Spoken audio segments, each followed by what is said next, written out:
We watch them to laugh. We watch them to cry. We watch them so we can feel that gingerbread feeling. But mostly, we watch them over and over and over again. Holiday movies tend to make deep impressions on us. Maybe it's because we associate them with the best parts of a special time of year, or perhaps it's because there's something everyone in the family can watch in lieu of choking each other out in front of the mashed potatoes. There are scores of big screen gems set during the end of the year holidays. So the Great Pop Culture Debate wants to know, what is the best holiday film? I lost the role of Tiny Tim in IBC's Christmas Carol to that bitch Mary Lou Retton. I'm your host, Eric Rezsnyak. Please help me welcome today's panelists, who will be playing the disgruntled elves to My Bad Santa. If he woke up tomorrow with his head sewn to the carpet, he wouldn't be more surprised than he is to be on this panel right now. It's Bob Erlenback. Hallelujah. Holy shit. Where's the Tylenol? She traveled through 7 levels of the candy cane forest and walked through the Lincoln Tunnel just to be here. It's Joelle Boedecker. It's Santa. I know him. I know him. And he knows you. Have you been a good little girl this year, Joelle? I've tried. Liar. Yeah. Give it up. And his heart wasn't the only thing to grow 3 sizes that day. Please welcome back Michael Schwarz. I swear to God, it's COVID weight.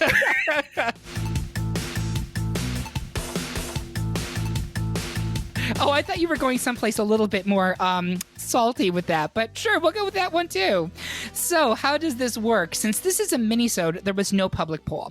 Our panelists created individual lists of their favorite holiday movies. We were broad in our interpretation of holiday movie, by the way. It just had to relate to one of the end-of-the-year holidays and have a theatrical release. We found which picks had multiple votes and added those to a bracket. Now we argue about it and insult each other, all for your amusement. Looking for made-for-TV holiday specials? We covered those last year, and you can find that episode right now on your podcast platform of choice. Now, if you want to play along at home, you can go to greatpopculturedebate.com and find the Polls and Brackets tab. There you'll find the listener bracket for this and every episode of our show. Make a copy of it for yourself, fill it out, and see if your picks line up with ours. So before we start, I know that I am on the naughty list with some of my panelists for not putting certain holiday films on this bracket. Who wants to air their grievances? I'm going to start with Joelle because I know she's got some thoughts. All right, it's my Festivus. I'm here. Yep, I brought out the poll. It's going to wrestle after this, so let's go. I'm just going to start and apologize to everyone listening that there's just not enough warm, family-friendly movies on this list. And that's because there's just a lot of cold boys on this podcast. I don't know what happened. It's true. Yeah, true. I think the term you're looking for is bitches. I know. I didn't want to call you bitches because I don't know all of you that well. I know 2 of you that well. It's accurate. Oh, I'm like Eric. You're fine by calling me whatever. Exactly. Then here we are. Bunch of bitches on this podcast. Yep. Thank you. I am one that loves a holiday rom-com. I love them, the good, the bad, and the ugly. And I'm not talking about the Hallmark ones. I'm talking about the theatrically released ones from the 90s, the ones that launched 1,000 shitty Hallmark movies, the ones that launched 1,000 shitty Netflix movies, the ones that we'll be talking about one day in the future. We're talking about your While You Were Sleepings, The Holiday, the Home for the Holidays wasn't terrible at all. Those are the top 3 on my list, but going all the way back to like Sleepless in Seattle, that was technically a Christmas movie, the first half. You've Got Mail, Christmas to Christmas-ish, Sure. Right? Yeah. Bridget Jones's Diary, another Christmas to Christmas movie. Okay. When Harry Met Sally, what? Yeah, I was going to say, Bridget Jones's Diary is actually great, and I had not even thought of it as a Christmas music, but you're right, it is, totally is. I know that one caught me off guard because there's, some of those movies, they span a full year. So you kind of forget that they're Christmas movies. Yes. Same thing with When Harry Met Sally. That one spans so many years, but it ends on New Year's. And that's such a significant moment. And then there's Serendipity. That one's another one that spans 2 Christmases between 5 years. There's so many of these movies that I've watched over and over and over again. And when I want to get in the holiday spirit, I watch those movies more than I watch just about everything that we're about to talk about. So that's just a grain of salt before we get into this bracket. But I will say that some of the movies on this bracket, I do have plenty of nostalgia for, and I will talk honestly about them. Mm-hmm. I just want to make sure people listening understand where I'm coming from. Which is important. I always get the feedback that people need to understand our rubric. So you're really looking more for the good-natured, warm and fuzzy, romantic comedy type of film. And even if not romantic, just the family one. So While You Were Sleeping is that half family, half rom-com. There's also that adorable movie Prancer from way back in the 90s that's just about saving a reindeer. It's just a sweet family little story. All I Want for Christmas is sort of a rom-com, but it's really about two kids trying to get their parents back together, and it's really just about adorable little Ethan Embry and what's her face? Oh, I already forgot her name. Little what's her face? Yep. Ghost World. What's her name? Thora Birch? Thora Birch. Little Thora Birch. The Birch. cutest version of Thora Birch that ever existed. Yeah. Both of them in that movie were very cute. Anyway, that was 1991. I recommend it for anyone looking for a great little rom-com / family movie for Christmas. Excellent. Thank you, Joelle. Michael, what about you? So I'm going to represent some categories in Christmas movies that are often, well, one of them is often overlooked for Christmas movies, and the other one is I don't know what I'm doing on a panel of heathens that these didn't make this list, for God's sake. Oh, here we go. Says the chief heathen. Here's the soapbox. Ready. Uh-huh. Exactly. Soapbox down, standing up. Okay, how do we get to this this selection of films when there is, and I'm going to use this very mildly, there is only a Christmas Carol version on this entire list. Sure. And it's one. But literally we don't have a traditional Christmas Carol. Mm-hmm. And for me, a traditional Christmas Carol is 1952 Alistair Sims playing Ebenezer Scrooge. That is my go-to version of a Christmas Carol. Mm-hmm. But at the same time, there have been so many different versions of A Christmas Carol that have been made over the years. And how do we not have a Muppets Christmas Carol up here, for God's sakes? I am like beside myself that this has been missed. I got to tell you, and I'm sure the people listening right now are clutching their pearls. They are agog. I am too, folks. I don't know how it didn't make the list. I didn't put it on my list, though. I guess I'm partially to blame. Neither did I. Yeah. So I'd say in general, I blame Bob. Okay. So, Yeah, no, you know, it really should have we're been on gonna start with Bob's that. list because I watched it for the first time this year. I never saw it in my childhood, and I You watched. loved it, didn't you? I watched it, and I was like, "Yeah, it's okay." And I have to say, I had just watched. Gay gas. I had just watched A Muppet's Haunted House, and that was way better. Muppets that's the Haunted problem. Mansion. Okay, before we even get started, for everybody who knows this is the first time Joelle and I have been on a panel together, you're dead to me. It was a short-lived friendship. Don't worry, very Joelle. short. He always says that. We're never. Gonna I'd rather be We're never going to see that Broadway musical. no. I'd rather be locked in a room with Amy Pilot and some, grape nuts, for God's sake. Anyhow, the other category of films that I want to say did not get a good representation on here. There's only one in the bracket, really, but it is the horror Christmas films. The ones that I know that I missed one of these when I made my original list, and so part of it's on me that I don't think anybody showed up for. The first one that I think really should have been on here is Anna and the Apocalypse. Yes. I just wrote that down yesterday. I was like, how did I forget about that one? Yeah, so I forgot about it too, and this is kind of my genre. So my rubric is I tend to like off-kilter, non-traditional Christmas movies or holiday movies in general. So whereas Joelle is very the rom-com kind of thing, I am the weirder the better. I'm okay with that kind of shit. Oh, I forgot. Anyhow. no, you're fine. This is not for children. We're fine. This is not suitable for work. But Anna and the Apocalypse, I think it's a great one. It is, a Christmas movie meets zombie movie meets Buffy the Vampire Slayer once more with feeling kind of thing. And it is amazing. I've heard nothing but good things. I've not yet watched it, but I've heard amazing things. Well, you've got until the end of the year to figure that out. And the other one that was near and dear and top of my heart that I think is an amazing Christmas horror film, because not only is it just well done, but it has got such an amazing story behind it too, is Krampus. Oh. I can't tell whether that was I'm frustrated with you or I agree with you. Eric, you know. Okay, Eric, I love Krampus. Yes. And I couldn't with the movie. I was like, oh God, I wish that had been better. But anyway. Okay, you'll have your soapbox in a minute. It's got a great cast.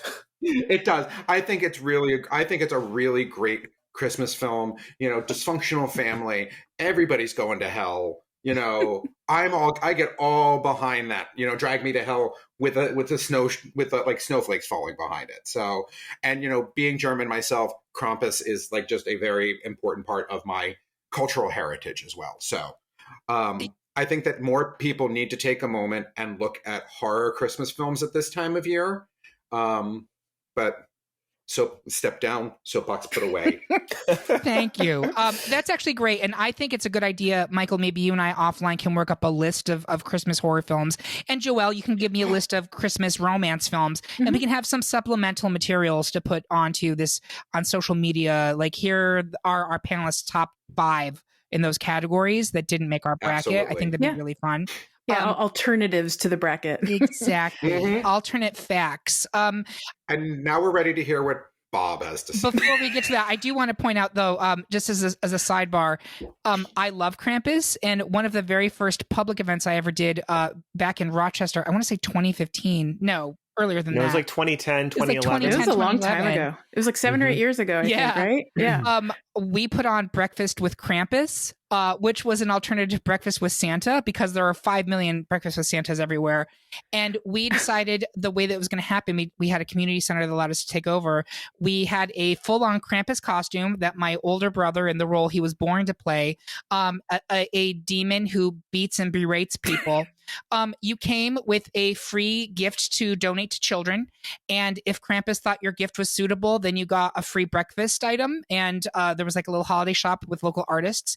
And if you didn't bring in a gift, or if Krampus thought your gift was shitty, he would make fun of you in front of a crowd, like people were filling pews, and he would beat you with his stick. And it was a gas. It was amazing. I would have loved to do it again. Maybe we will sometime. Eric, you can't see this right now, but my hand is raised really high in the air. I will find and pay for that Krampus outfit myself to do that. We would need Krampus version 2.0, because I'm pretty sure Krampus 1.0 was, first of all, ruined by the stink of my brother, and secondly, eaten by various creatures in the Kara Austin basement. So, well, I know. I'll do it better than Brian did anyway. I'm sure you will. Eric, I have the strangest fun fact. Yesterday, Facebook told me that you and I have a friendiversary. Oh. And the picture that it showed me for our friendiversary was my cat. And I was like, this is strange. You have never met my cat, Eric. This is just a truth that is universally known. But I looked at the picture and I zoomed in really far and I found a tiny pin, a Krampus pin. Yeah. I believe in Krampus pin sitting behind my cat. And that's why I had tagged you in that photo.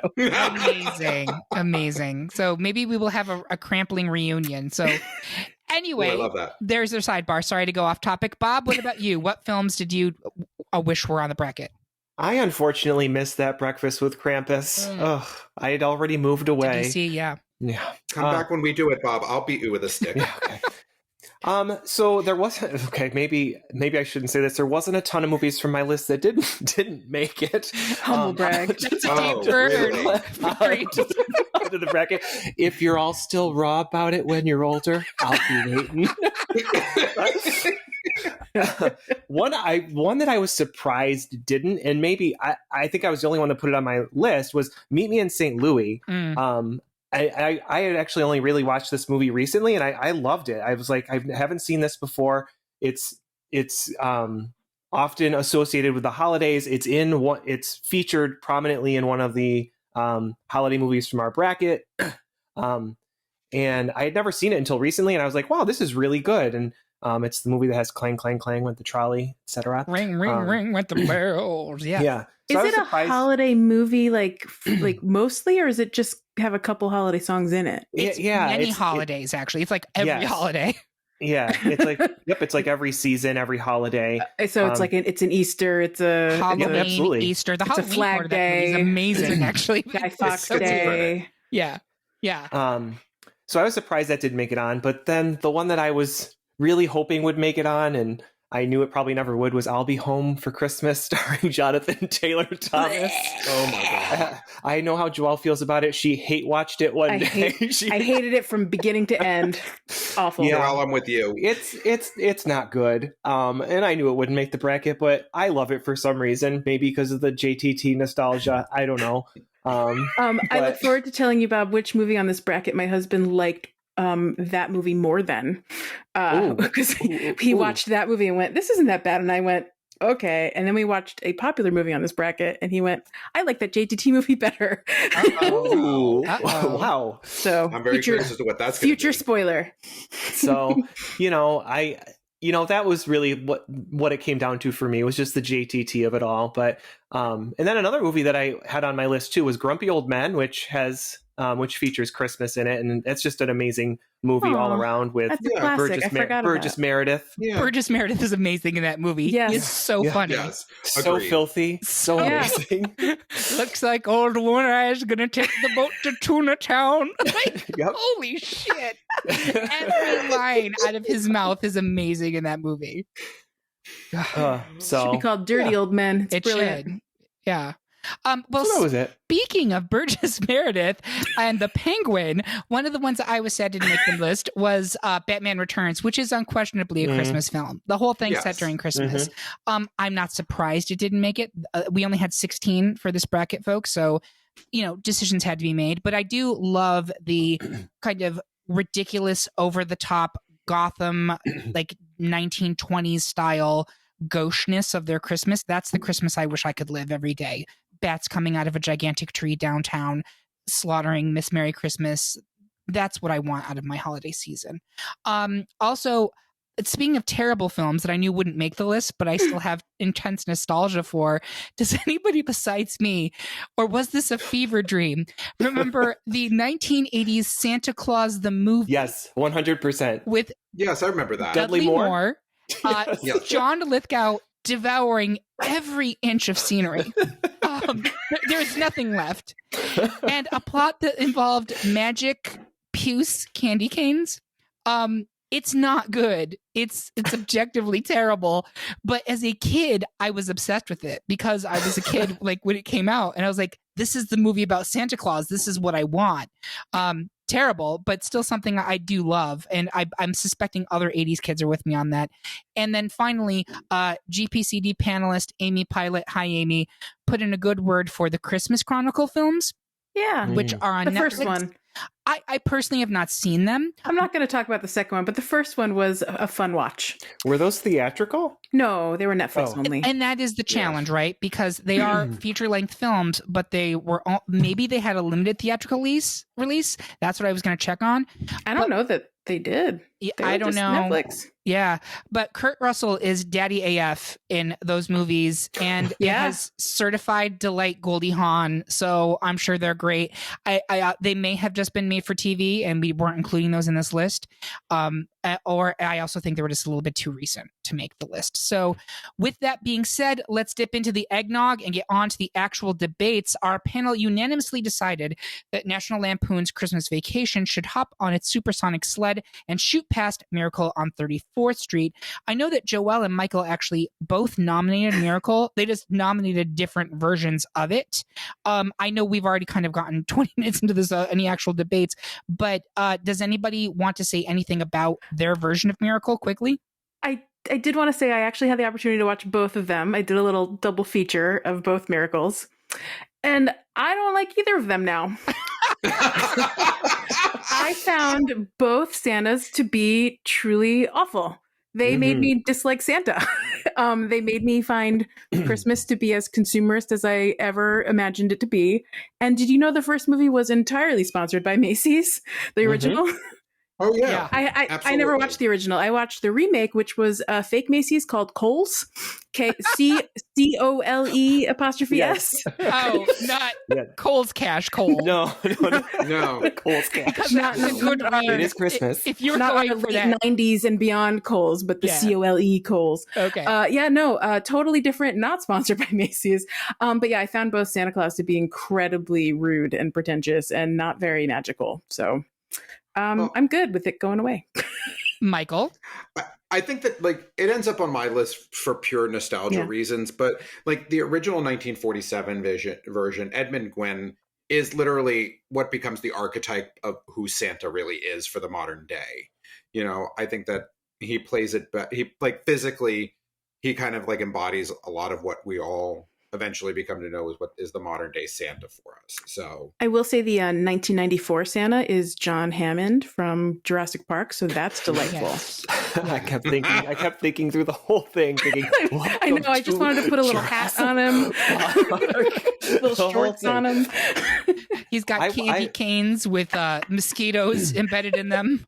I watched it for this podcast too, and I thought it made a like really bad Law and Order episode. Yeah. Or The Practice. Yeah. Yeah. That would have been hilarious if it had chung chung in between.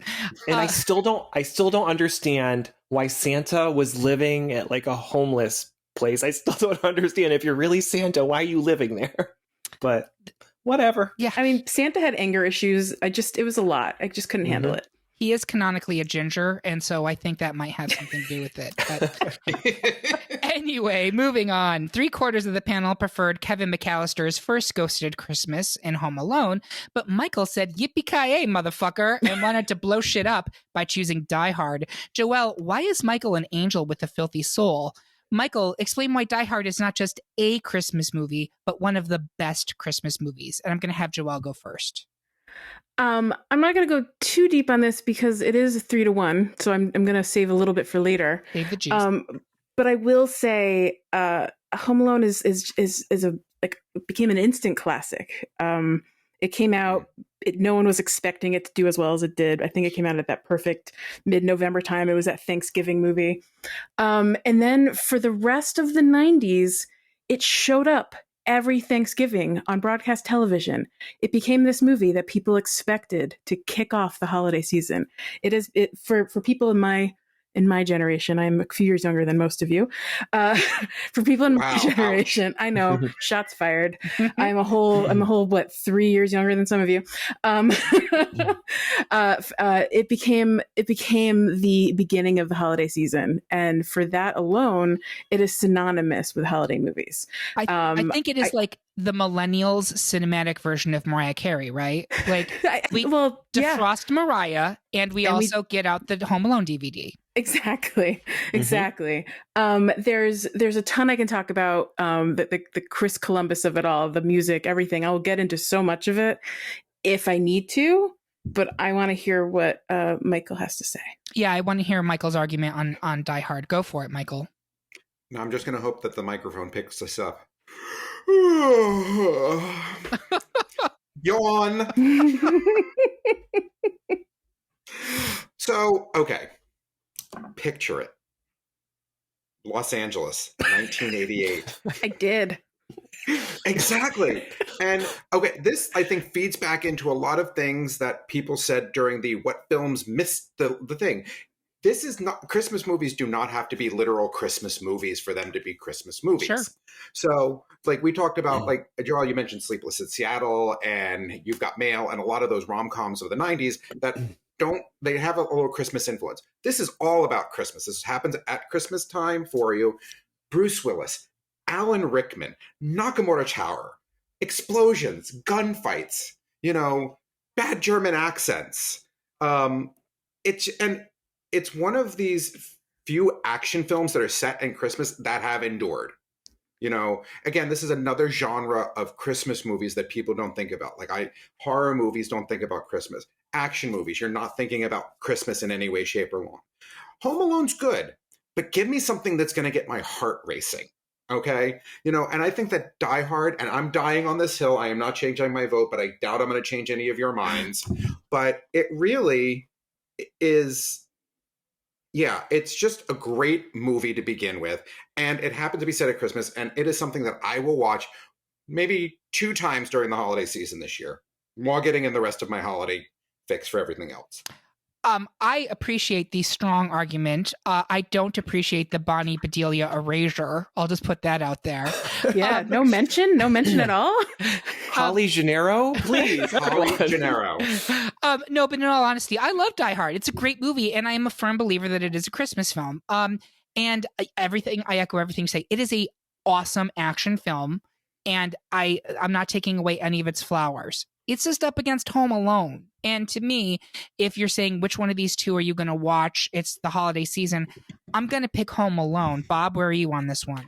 Yeah, I'm with Home Alone too. Home Alone is actively being a Christmas movie, and I don't believe that Die Hard is. It just happens to be a movie that takes place at Christmas, and we can tie it in for those reasons.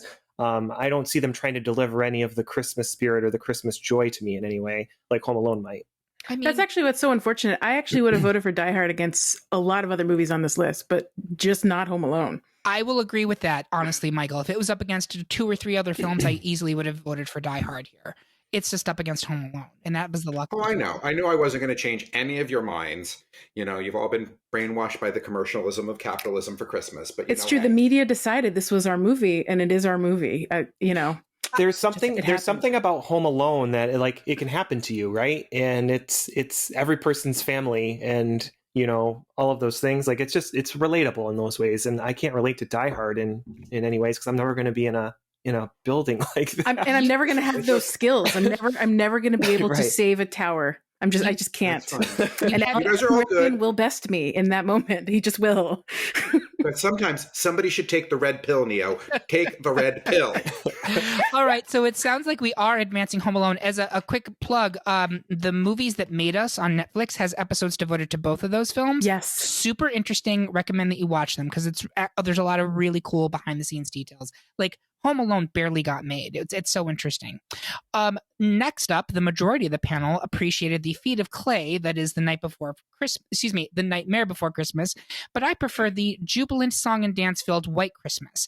Bob, explain why Nightmare is your dream holiday movie, while I argue why all our Christmases should be white. And Bob, I'm going to have you go first.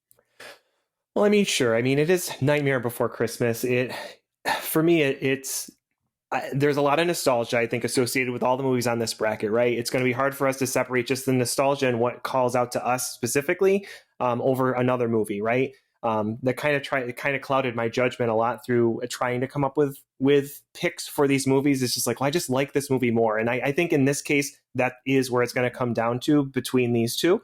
But let's not ignore that Nightmare is an incredible film that took years to create. You can watch it year round. It covers multiple holidays. You can watch it for Halloween. You can watch it for Christmas. It also features some of the other holidays and other holiday characters in it as well. Beautifully shot, painstaking detail. Just the love that went into creating this movie is undeniable. Really, a lot of my choice in just this pairing here is how much I hate White Christmas. and it's not special to me in any way. I feel like we have some songs cobbled together with a dull story with no acting whatsoever. It's, hi, I'm Bing Crosby and I'm Danny F&K. Mm-hmm. Sitting here showing you I can sing and dance. Big fucking deal. I have zero nostalgia for it. Kids, I don't even know I can't imagine children would watch this and like it. Maybe you did, Eric. Like, no. I don't know. I'm anxious to hear your argument. Yes, I am so looking forward to this. That is White Christmas. I'm so glad that you asked. So, actually, no, I didn't like White Christmas the first time I saw it. And in fact, for those at home, please get your drinks ready. The first time I saw it was with you, Bob, when we watched it in chorus in high school, because it was that period after we did the holiday concert, but before holiday break started, so they had nothing to do with us. And it was like, here, watch some movies on VHS. Because that was when they had VHS players. And I was like, this movie's fucking boring. Like it's dull. As you said, like it did not speak to me in any way. But I recently rewatched it with my partner's family over the holidays a couple years ago, pre-COVID, and I actually really loved it. It is the most old Hollywood of all of the movies on this list, I think. You've got Bing Crosby, you've got Danny Kaye, you've got Rosemary Clooney, you've got Vera Ellen. Like these are just movie stars that are dripping with talent and charisma. And Bob is correct. They're not exactly doing heavy lifting on the acting, but they don't have to, because really they're almost kind of playing themselves. And one of the things that stuck out to me watching it most recently and why I didn't like it as a teenager is it's actually tackling some pretty heavy issues. What it was like for GIs coming back from World War II, and what is your life like now? After being like a general in the army, now you're supposed to go back and just be a regular dude in an office. So it's telling that story, but it's also song and dance men, right? Like the production numbers in this movie are spectacular. The dancing is incredible. There are some great songs. I mean, White Christmas, whatevs. But there are also some other really great ones. I have to address this because it's like you can't talk about this movie and not acknowledge it. There is a number in it called The Minstrel Show. Thankfully, it does not actively include blackface, but it is talking about going to see shows in which people perform in blackface, which is really uncomfortable and really awful. However, that sequence is amazing. The dancing that happens in that sequence is just incredible. Vera Ellen should have been a much bigger star than she was. But it's not the only one. The costumes in this are luxurious. The whole thing, it feels like a rich old Hollywood movie in a way that I think is going to appeal to anyone over the age of 50. 100. Sure.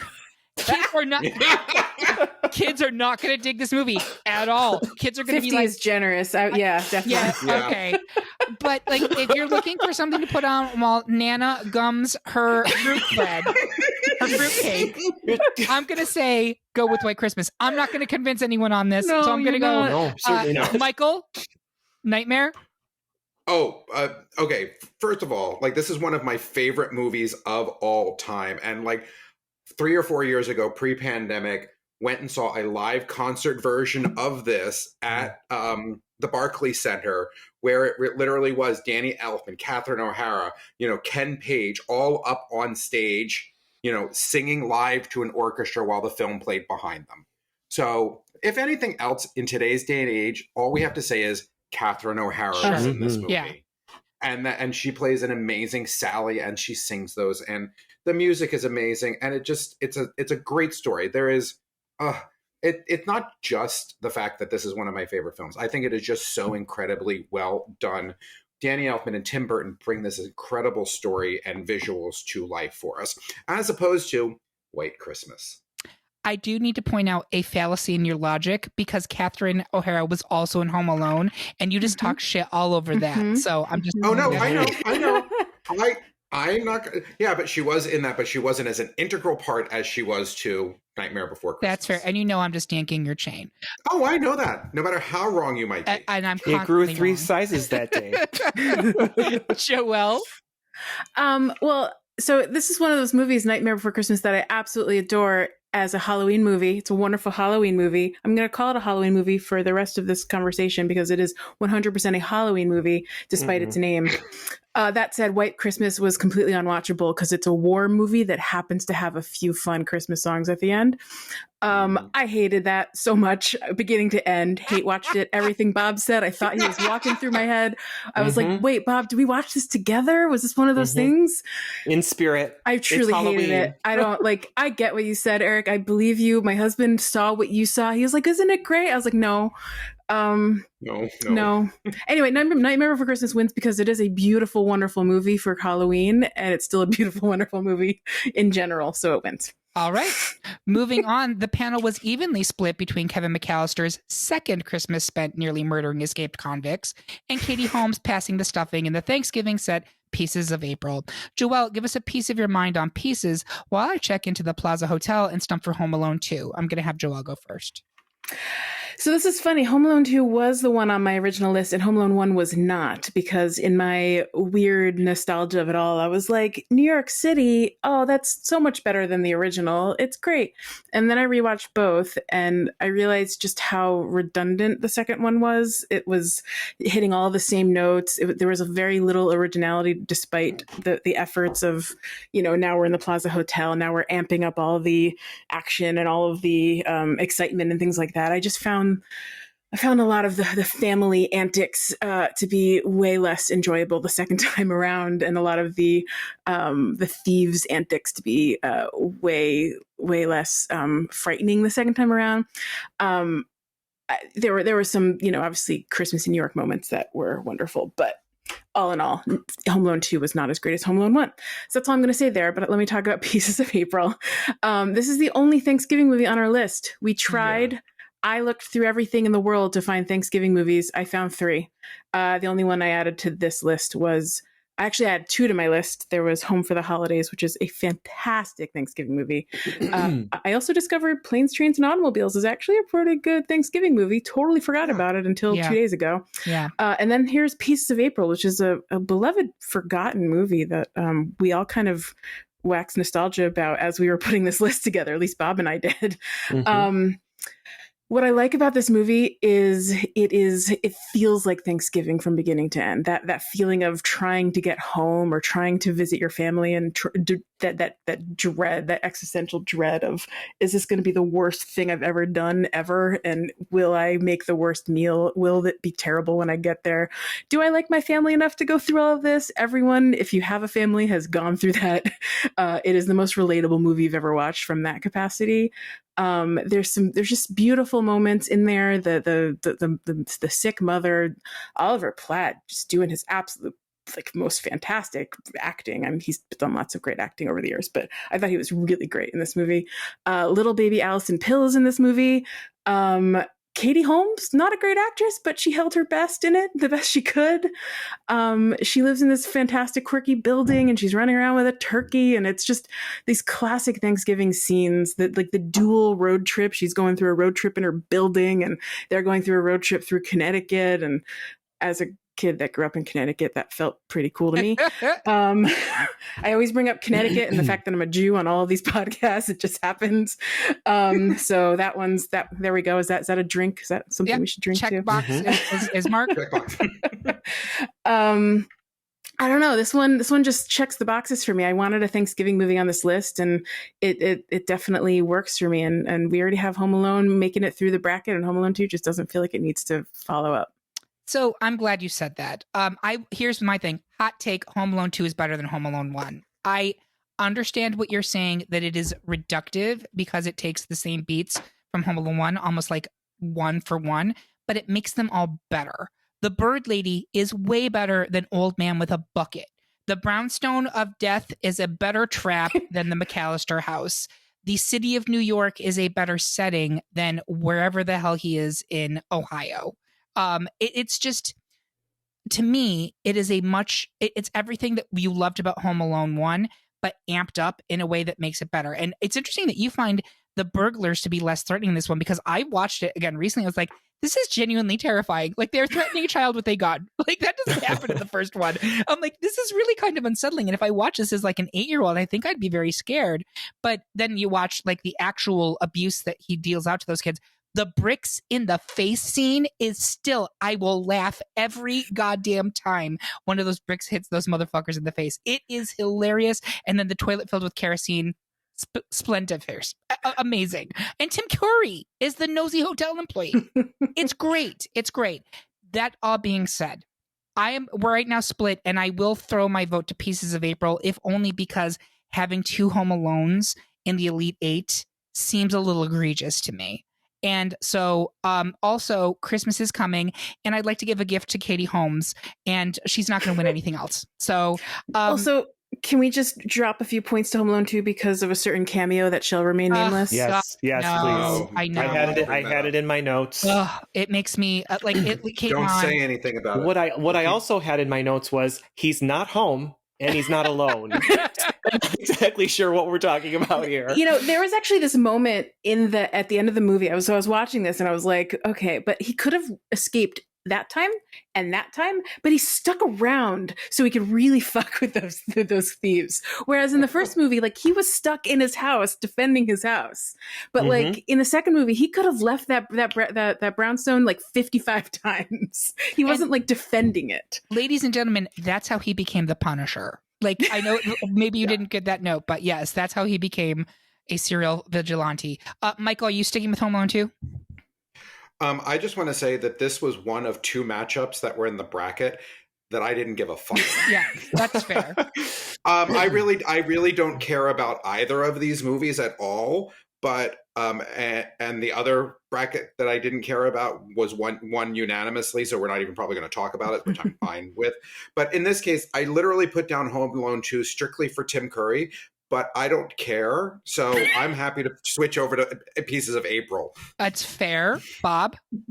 Yeah, I'm going to stick with Pieces of April. I don't see everything Joelle. It was like Joelle was walking through my brain as she spoke about Pieces of April. I'm not going to throw away the only the only Thanksgiving movie on this list for a crappy facsimile version of the original Home Alone with the same beats and some hobo in a park with turtle doves.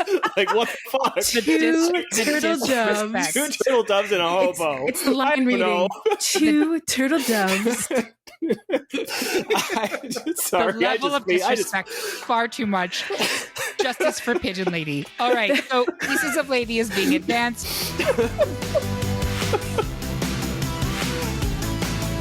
Happy holidays, podcast lover.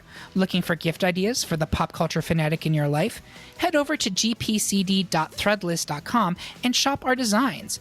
T-shirts, mugs, face masks, tote bags, we've got it all. And most of it is customizable. And it's not just our logo. We have sassy slogans and other conversation starters as well. Which reminds us, time to add a shameless plug design for the shop for next year. But for now, check out the store at gpcd.threadless.com. And while you're there, pick up something nice for you. You deserve it.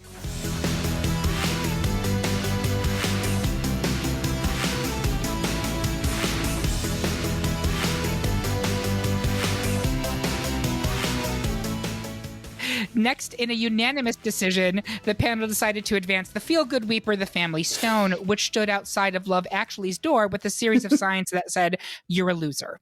Also, who cheats on Emma Thompson? I mean, really? Seriously, really? We should figure out how to do an episode where we just pan Love Actually for 20 minutes because I would love to do that one day. This is not the moment, but I have notes upon notes about Love Actually.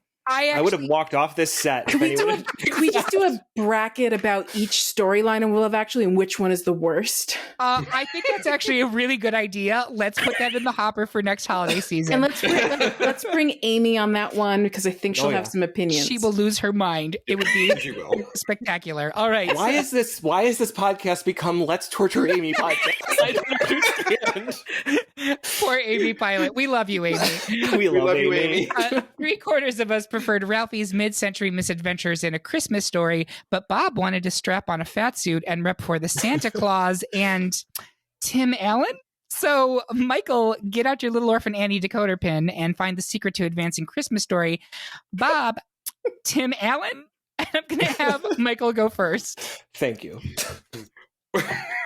Well, if he's going to argue for Tim Allen, obviously that's not COVID weight for him. No.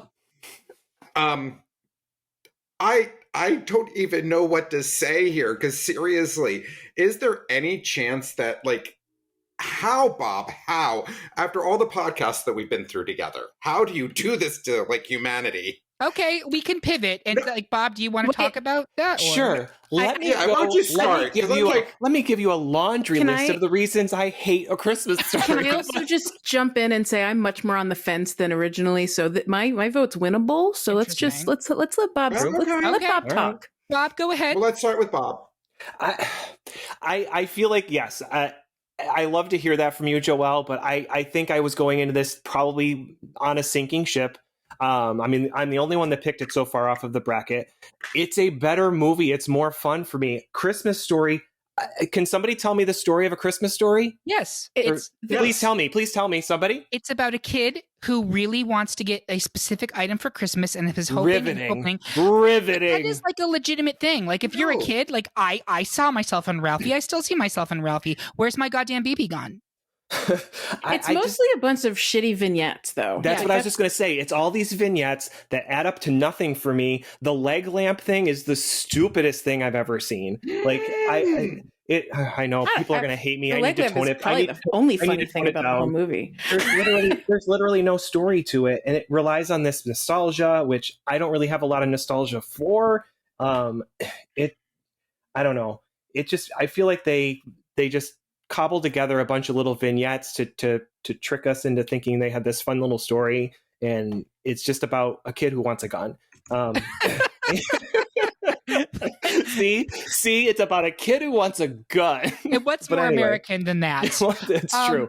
Whereas Santa Claus is I think it's very fun. I find it funny. I think it's a cute story that's not like really any other Christmas story Christmas Story, like any other Christmas movie that's really out there. It gives a new version of a Santa Claus story. It gives a little bit of a fun little background to like, oh gosh, this could happen. And there's murder.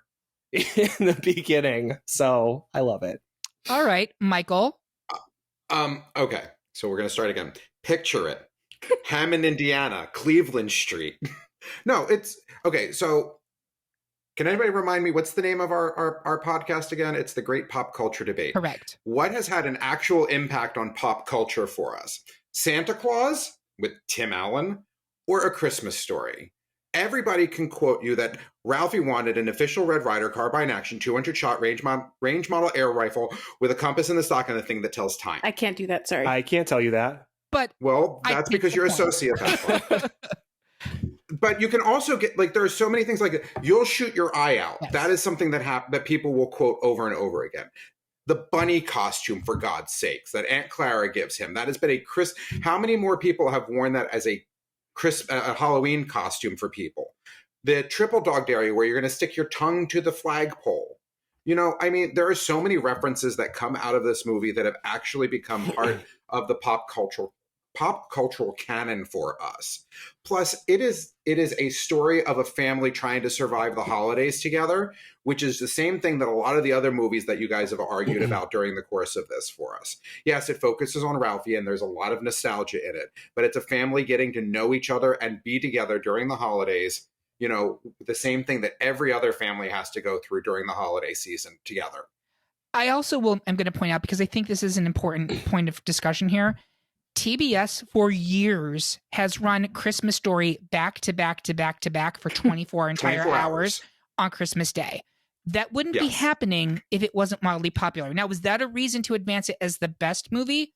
No, but I think it does underscore Michael's point that as a pop culture item, as a pop culture kind of concept, it is wildly embraced, even if it doesn't do it for panelists on this, which I get, because Bob pointed this out. It relies very heavily on not just nostalgia, but specifically boomer nostalgia, white middle class boomer nostalgia. But I think it does that really well. And like it or not, that's still a significant portion of our population. Joelle. So I hear you on all of that. I'm going to go back to my age again on this one, but No, I was 11 when the Santa Claus came out. And again, as a Jewish kid, I didn't know a shit ton about Santa or Christmas. I knew a little bit. Believe it or not, it was just not in my world. I'd seen parts of the Christmas Story, and I knew about the shoot your eye out and the BB gun. It was like hard to avoid. But I didn't know a lot about Santa, and I had never read like all the different, books and things and whatnot. And so all of the clever puns from the Santa Claus, I found to be very clever and very, very cute. And the rose, such a clatter. That's the one that sticks in my head. I forever. I laughed at it all over again when I watched it recently. The weenie whistle for Judge Reinhold at the end, that's right up there with the BB gun. I remember the weenie whistle for some reason. Like, that sticks with me. There's pieces of that movie that have stuck with me for the last 27, is that the right number of years, in the same way that I think A Christmas Story has stuck with other people for 11 extra years. I realize this is a weird thing because it is not the classic A Christmas Story is. Like, it's hard to compare. But as a movie that I can watch again and again, I found A Christmas Story to be really hard to watch in 2021. It felt very Trumpian to me. The BB gun vibes were very, and like those were the days vibes, like, oh, back in the day when you could make America great again. Like the angry dad fighting with the, the everything about it just felt really gross and just, I don't know, anti-liberal and blah, and I was not a fan, which is so funny to then talk about Tim Allen, who was also Trumpian. Exactly. So so that's the problem. That's the problem. We have Tim Allen before we knew he was a dirtbag, and then we have this movie that reminds me of dirtbags. So I don't know. That's so interesting because, like, I in all honesty, I think there's some projection of that onto Christmas Story because I think the BB gun thing is super innocent. I don't look at it as like a MAGA thing. Like, I genuinely, like, and my father would have been around Ralphie's age. I don't think there was anything super like militaristic about it. I think it's just that was the way that we wanted Nintendos. Kids in the 1950s wanted BB guns, right? It's not just the BB gun itself. It's the vibe of the movie. It's the way the family behaved. It's the incredibly racist scene at the end of the movie. Sure, that's fair. I'm not going to argue that. Yes, that scene can die in a absolutely. fire. That's fair. Yeah. But I'm sorry, Michael, go ahead. No, go ahead, Eric, because I'm like... I was just going to say, like, Tim Allen, I cannot get past him anymore. And that's not fair either, right? Because, like, he shouldn't ruin an entire movie for me, but I don't see how you separate Tim Allen from Santa Claus. He's as integral to that film as Jim Carrey is to Ace Ventura.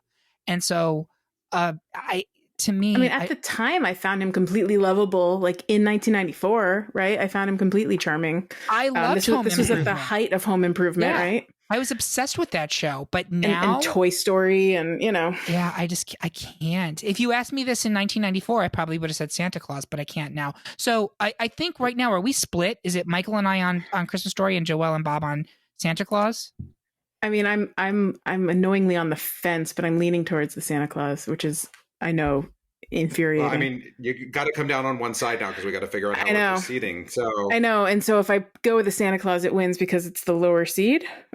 Or the higher seat, whatever. For this one. There's no seeds. So the way ties would work, I think Eric's the tiebreaker, right? The first one I would be, and then it would go to Bob, then Joelle, then Michael. So it really doesn't matter. So Christmas Story would go through either way. Correct. Yeah. Mm-hmm. So I just won't pick. I understand, and I understand why it's going forward too, right? I said at the beginning I felt like I was going to be on a sinking ship and defending it, and I think there's shades of what Joelle was saying in it, but I think overall. I mean, the Santa Claus has its problems too. Yes, yes, 100%. Has a bunch of fat scenes that are awful. So yeah. So just to be clear, would you have forced the tie? So I've used my tiebreaker. I'm forcing the tie. Yes. Okay. So the next tiebreaker will go to Bob. That will probably come in shortly. Okay. So with that being said, we're advancing A Christmas Story. Another 75% division. This time between SNL alums. The bulk of the panel preferred to watch Bill Murray learn the true meaning of a Christmas in Scrooged, while Joelle wanted to stay friends with Will Ferrell's buddy in Elf. Bob, how many fingers does Mrs. Santa Claus have? And why should Scrooged advance? Joelle, why does Elf take your North Pole position? I'm going to have Bob go first. 11. The answer is 11. So, for me, Scrooged is the must-watch every single year. It is one of my favorite holiday films to watch, actually, throughout the year. I don't even just watch it at Christmas time, because sometimes I just will say a quote to myself from that movie and think to myself, I want to watch that now. Bill Murray is good as he's ever been in a movie. Every single word that comes out of his mouth is a hysterical line. It's a great modernization of that tale, has a great Danny Elfman score. It's well cast. You have Carol Kane as the ghost of Christmas Present. Like, vision. How can you? She was a vision. God. It's a toaster. Again, quotable. For me, to look at these two movies next to each other, you have Bill Murray doing the best Bill Murray, which is he's still playing that character. You have Will Ferrell, to me, doing the worst Will Ferrell. It's like his first major motion picture, one of them at least, and I just can't remove the Will Ferrell from it. It's just 2 hours of him just doing the worst SNL skit acting I've seen, and it's just not a fun movie for me, and I just can't separate those things. So for me, Scrooged is where I'm going to lean. All right, Joelle. Well, fine. I will. I will start by saying Scrooge was just not a significant thing for me. Full disclosure, I think I mixed up several Bill Murray movies from my childhood into like one giant Bill Murray movie. So I just didn't really remember Scrooge. It's more than that thing that Bill Murray was in, and I didn't remember that he was even like a Scrooge storyline. I think, like, was it Howard the Duck? Like, I was very confused. Anyway, I did rewatch it recently and went, oh, okay, that's Scrooged. I couldn't have told you a single thing about it before a couple days ago. Elf is I find to be a delightful movie. I understand that it is not for everyone. And so I also understand that this might be a losing battle because Will Ferrell is the definition of an acquired taste. Also, Zooey Deschanel is also the definition of an acquired taste. Very much understandable. Yeah. Yes. So this was the beginning of Zooey Deschanel before she kind of annoyed half of America and then was beloved by the other half of America. We found out she has the most beautiful singing voice in this movie. But I think what I love about this movie is that it is, by all intents and purposes, a very original plotline, very unexpected. Like, little baby turns into this giant elf person and goes off to go figure out where he's from, and then teaches the cold, bitter people in New York what this meaning of spirit of Christmas is. And I just find that to be a very cute, sweet story. I think that there's a weird, delightful stop motion component to it, which kind of brings us some little Rankin Bass, throwbacks, which can't hate that. The music in it is fun. There's some great character actors in there. We got is it Ed Asner? Is that is that our Santa? There's just so many fun people in it. I think the quotes in that movie are ridiculously fun. Son of a Nutcracker is a great thing you could just shout any time of year, not just at Christmas. And then my favorite thing to just know is that Merriam-Webster specifically credits Elf for the popularity of Ginormous and why it was added to the dictionary in 2007. Oh, that's interesting. Yeah. Ginormous has been around since the 40s, but Merriam-Webster was like, elf is why this word has come back to our lexicon and why it's now back in the dictionary, or in the dictionary in the first place. I don't know. I find the movie to be just fun and cute and delightful. I understand that Scrooge has a much longer beloved history, and I will not win this battle, but here we are. All right. And I'm not a Will Ferrell hater. Like Anchorman, give me that any day. I think he's playing that character and he's really lost into the whole Anchorman character. It's just I couldn't not see Will Ferrell. And that's, I think, what bothered me most about that movie altogether. But I don't want people to think that I don't like Will Ferrell. You're forgiven. It's fine. Michael, where are you on this one? So before I begin my statements, any comments can be directed to my Instagram at THERAX329. I, from the bottom of my soul, hate Elf. Oh, okay. It is like one of those, for as much as I love Scrooge, it is one of my favorite films of all time, but I hate Elf. It is nails on a chalkboard. To me, there's not one single thing. But at the other hand, I have to pretend that I like it every year because the rest of my family likes it. So simply for my own sanity, I smile and nod a lot for 2 hours while we watch this film together. My sister loves this film. I hate it with a passion. It's like, if I could find every DVD copy of it and find where it's on every server, I would burn it. Well, there you go. But go ahead, Michael. I know. Tell me how you really feel. I don't think I felt it enough. Keep going. Exactly. But I like Scrooged. I think that it's very obvious. Some of my comments at the beginning is that A Christmas Carol is a classic story that's very important to me as a holiday. And this was in 1988, this was such a fun and unique take on it. The way that they chose to tell the story. Bill Murray, I don't think that there could have been better casting for that. Karen Allen, Carol Kane, it was across the board. Bobcat Goldthwait. Yes. Seriously, this was really just amazing casting for it. It was an amazing way to tell the story in a fun way that everybody laughs at and I think has a really good time. Well, except for the soulless Joelle. I don't hate Scrooge. I just didn't remember it. Interesting.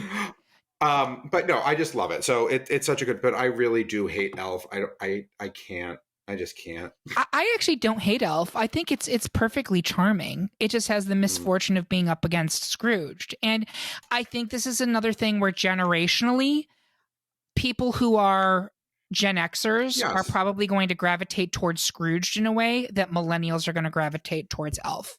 And they can send me all the hate mail in the world. I will say, when I was watching it, there were references. I And I'm someone that thinks I understand lots of Gen X references. I have 2 older brothers that are Gen Xers. Like I'm aware of the Gen X awareness. There are a lot of references I just straight up didn't get, and I was like, "Oh, that sucks. That sucks that I don't understand some of this movie that I think other people are very much loving." I would be so happy to like be your cliff notes for this. I know. I feel like I need to sit with someone to have them like mansplain it to me. I think I need that for the first time ever. I want someone to mansplain this movie to me. Can we find a different term than mansplain so it doesn't have a negative connotation? Can I be like your Sherpa for Scrooged? Yeah. Because like I love this movie so much, and it's going to advance. By the way, I'm going to guess none of us are going to switch our votes, but we will get more into round 2 as to why I love Scrooged and why nothing against Elf. I think it's great. It's a modern classic, but to me, this is a no contest because Scrooge. Yeah, I could even tell you why I enjoyed it in the later round too, because I did, like I said, enjoy it when I watched it. Yeah, Bob, you were gonna say something? Can I just say that like so much of these movies are, and it's not just Christmas movies like this, but so much of these movies are just like right place, right time. You saw it at the right age. You saw it under the right conditions the first time you saw it, right? Like I think about this a lot when I think about the movie Goonies. Like if you show Goonies to an adult, they're like, boy, that's shit. But if you see it at the right age, you see it at the right time, like it imprints on you and you love it. And it's something you associate with your childhood. This is, it imprints on you these films that you associate with Christmas and things that make you feel warm and cuddly at the holiday time, right? Like this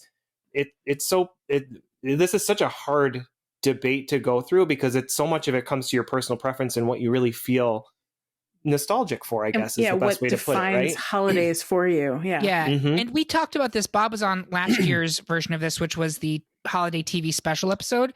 And it was the exact same thing, if you remember, Bob, that holiday movies, I think, like nostalgia exists for all movies, I'm sure.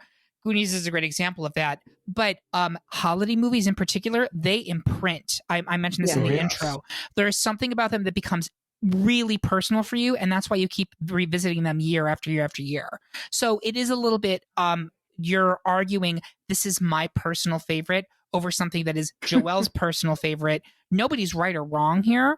It's just who has more people on their side for it. So sorry, democracy, you've won again. That being said, we are moving Scrooge forward. Finally, in round 1, we were evenly split between cautionary tales, with Bob and I preferring holiday horror with Gremlins, and Michael and Joelle going old school with It's a Wonderful Life.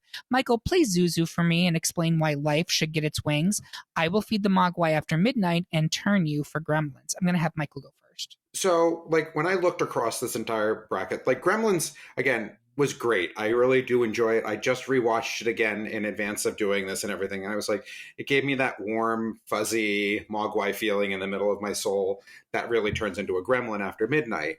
But I really felt like I needed to represent an actual classic holiday film, which is not really on anywhere else on this bracket for us. I think A Wonderful Life is a great story. I think that, George Bailey represents, despite the fact that it's from the period that it's from, it does represent an everyday man kind of thing. And the whole, like, reinvigorating the spirit of Christmas in somebody, every time a bell rings, an angel gets its wings, and like Clarence, and bringing like that just deep in your soul, warm home for the holidays kind of feeling for you that I think A Wonderful Life brings to everything. If things had been differently, Gremlins would have moved forward against a lot of other films in this on the bracket for me. Just like everybody said with Die Hard earlier, like you guys would have moved Die Hard against if it had been up against something else other than Home Alone. Same thing here. Gremlins would have moved forward for me if it had been in a different bracket for things, but up against It's a Wonderful Life, I just can't. It's like really just food for the soul that comes from It's a Wonderful Life. Yeah, and Bob, I hope you're not going to be too mad at me, but I do think I'm actually going to switch my vote to Wonderful Life. I am very mad. Okay. Go ahead. But that's it. I am going to speak on Gremlins because I love it, and I think it deserves some repping. But I just, spoiler warning, I actually agree with Michael that we would be doing a disservice to this bracket if It's a Wonderful Life did not make at least to Elite Eight, because it's kind of like the 10 Commandments around Easter. Like, it's just a movie that everyone associates with that holiday. And I think you mean Passover, Eric. I don't know what you're talking about with Easter. Thank you. Yes, exactly. Thank you so much, Joelle. That just made my night. Thank you. I am extremely what's the trash? That's the word I'm looking for. So let me talk about Gremlins. Gremlins is completely unlike anything else that we have on this list. Michael kind of addressed this earlier, but it's our only horror film here. But if you're tired of sweet, emotional holiday films and you want something a little bit with a little bit more bite, Gremlins is here for you. The puppets and the special effects in Gremlins are still amazing. Like, 30 years later almost? Gizmo remains completely adorable. Howie Mandel is his voice, by the way, in case you did not know this. The Gremlins themselves are puckishly charming, even as they're slaughtering dim-witted suburbanites. And a reminder that none of this movie would have happened if Billy's father had just bought his kid something practical. And that is really the underlying message. Buy American. That's what I'm saying. Also, none of that would have happened Careful if what you wish for. Corey, what's his face, hadn't just poured a bunch of water on the ground. He just had to keep his water in a cup. Corey Feldman. Yep, Corey Feldman. Just had to keep his water in a cup. That's it. Finally, I will say this: Phoebe Cates. Just Phoebe Cates. Yes. And that amazing monologue she delivers about in both Gremlins. Yes. In both Gremlins. Yes. That monologue should be an acting class monologue, by the way, because it is so good the way she delivers it. She's perfection. And Bob suggested to me while we were working on this, he's like, we should have a best Phoebe Cates debate. And I was like, Phoebe Cates film debate. I was like, yes, we should. Underrated gem Phoebe Cates. But with that being said, I do agree with the argument that in terms of Christmas films, It's a Wonderful Life has to advance here. Bob, are you going to be sore over that? So a couple things. We're on the best holiday film bracket, not the best Christmas film bracket. Fair. Gremlins. Here's the thing for me, and It's a Wonderful Life. It is a wonderful movie. I actually just watched it for the first time for this bracket, and I said to myself, wow, that's really great. That's so a really good movie. Donna Reed and Jimmy Stewart? James? Yes. James It's Jimmy, Stewart? but he's credited as James Stewart. James Stewart. I have not seen a better pair on screen from that era than those two. I thought they were wonderful together. I thought the story was really good from beginning to end. It has that kind of stop and go of some of those old movies where it's like, oh, it's going to fade to black, and then we fade up on a new kind of section of their life or the story, right? Mm-hmm. People love it and love to watch it at the holidays. I know there's a portion of it that takes place at Christmas, but it's not a holiday movie. I guess Gremlins, to your point, is unlike anything on this bracket. It is actively a Christmas or holiday movie. It opens with holiday songs. It's one of the play over the credits. It is very much Christmas throughout that entire film. I don't know. I'm just trying to throw my last whatever at Gremlins. That I agree with everything you say about A Wonderful Life, but I don't relate it as a holiday movie. Can I give you one little piece of convincing evidence for you? I'm going to lose either way. I know, but can I just tell you, in the first 8 minutes of the movie Gremlins, the mother is cooking in the kitchen, and what do you think is on the TV that she's watching? It's a Wonderful Life. The last 5 minutes of It's a Wonderful Life. Yep. In Christmas Vacation, they're watching the angel gets its wings. Yep. And the reason that it's always that section of the movie is because that's the only section of that entire movie that has to do with Christmas. But it's also, thematically, I think it is very resonant for the holiday season. And I don't want to go too much into it because we'll go into it in round 2 as it advances. Yes.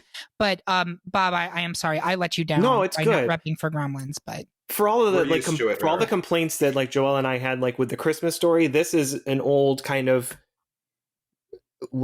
old version of America that's not as icky in that is way. Such a good point, and I want to hold on to that because it's a great thing to discuss as we go into round 2. And with that, we are going to close out round 1.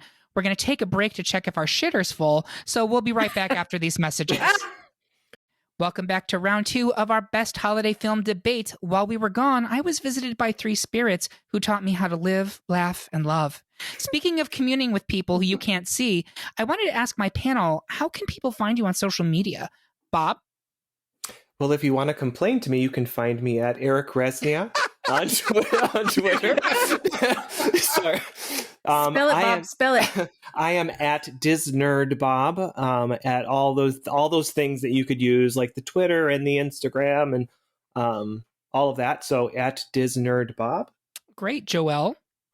Well, if you want to tell me what your least favorite scene from Love Actually is, or if you want to yell at me about any of my opinions, you can find me at Joelle TB on Twitter.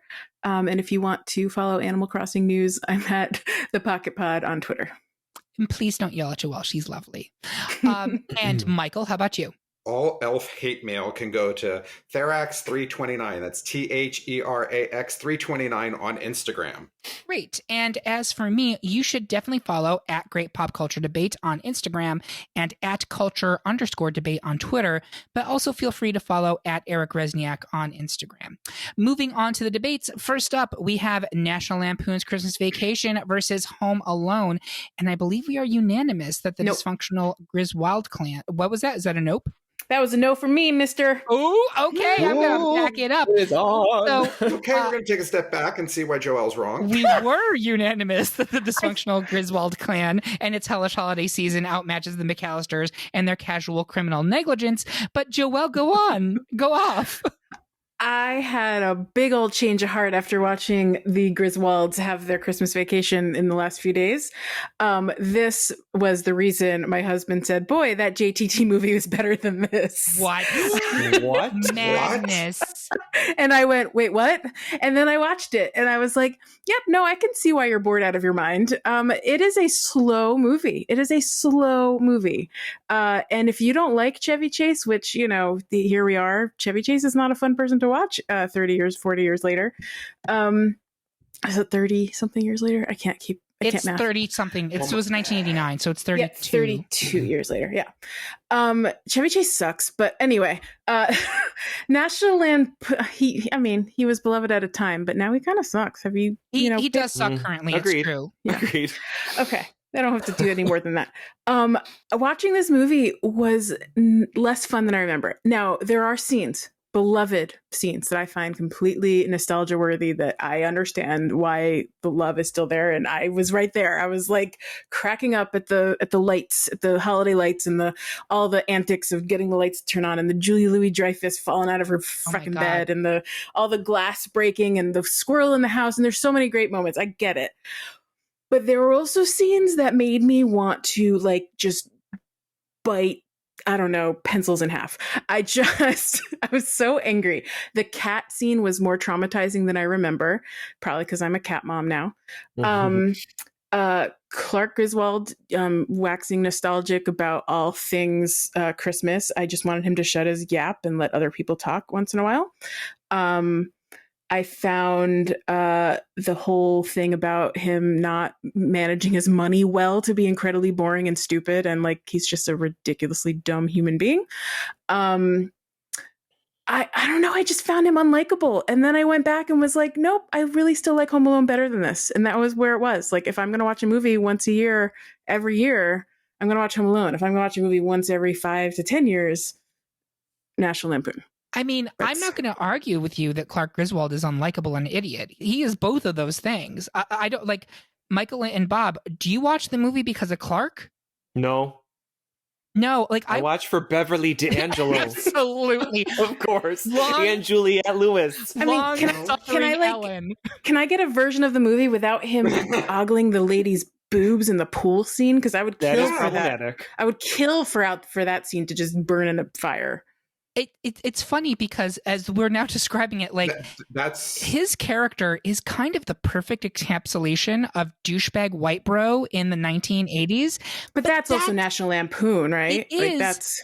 But I actually love, because this movie is him suffering, an endless buffet of suffering for Clark Griswold. It's like a constant comeuppance for being an entitled prick. But I wrong? Everyone hugs him and everyone loves him and they celebrate him, and his boss gives in and gives him his bonus anyway. And Brian Doyle Murray shouldn't have given up like that. It's Brian Doyle Murray. Stick to your guns, Brian Doyle Murray. I love Brian Doyle Murray. Anybody, give me somebody while I'm waiting. Well, I just need to say this, Joelle. First of all, will you do me a favor and just pause and go make sure there's not a gas leak in your home?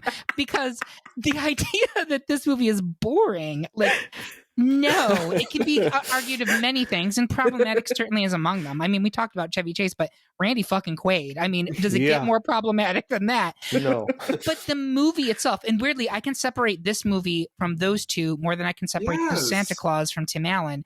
The movie, I think, is really more of an ensemble piece. Yes, Chevy is the lead character, but holy shit, like every second and tertiary character in this film is hilarious.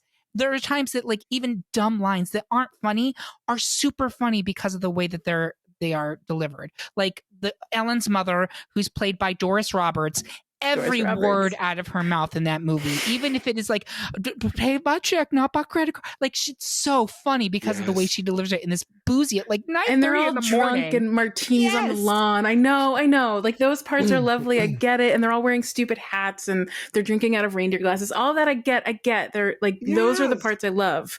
But then I was just irritated for the other half of the movie. Chevy Chase parts, which I mean, your mileage may vary. I'll give you that. Yes. But I love the fact that, again, even the parts that are mostly Chevy is him suffering. And I take pleasure in it. Bob, where are you on this?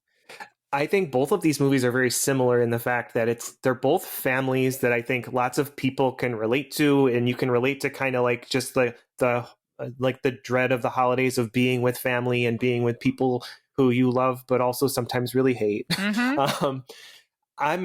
I talked about the imprinting in the first half of this debate where like you see it at the right place, right time. I was far too young to see National Lampoon's Christmas Vacation the first time I saw it. Same. So that's why I absolutely fucking love it to death. It's just so funny, so quotable.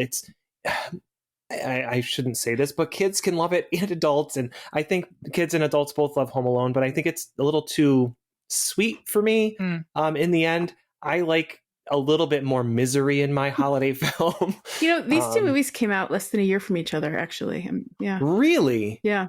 How interesting. But with very different And they're both audiences. John Hughes films. Yeah, they're both written by John Hughes. Right. Yeah, but one's National Lampoon and one is Chris Columbus. Yeah. One is for adults and one's really for families. I think, Eric, for me, you hit it with regards to the ensemble cast piece of this, right? Like, it's just everybody is on their game. This is by far the best Lampoon's movie there easily. is.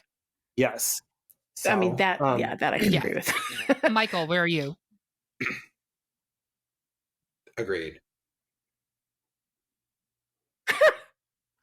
In Joelle's defense, it's not like it's up against some. I'm so flabbergasted that we're even having this debate. My point though is like it's up against Home Alone, which is a very good as we say at the Great Pop Culture Debate, you're entitled to your opinion, no matter how wrong it might be.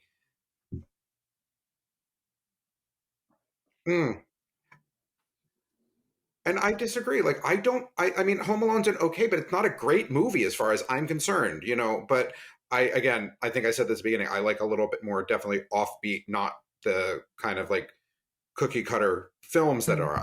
Home Alone's not a film that I watch year after year after year. I might watch it. This is my once every 5 to 10 years, I might throw on Home Alone if I have nothing else and I've been through everything else. But I think Christmas Vacation is a perfect film for like, it really talks about everything that we hated about the 80s, the everything that was about it, and it makes fun of all of it. And I think that is the satirical nature that comes out of National Lampoon. They wanted to make fun. It really of does kind of revel that everybody in how loved about awful the 80s, the consumerism, upper middle class white America about it. suburbanites were. Like it really pillories that community in a way that not a lot of films were at that time, if we're being honest.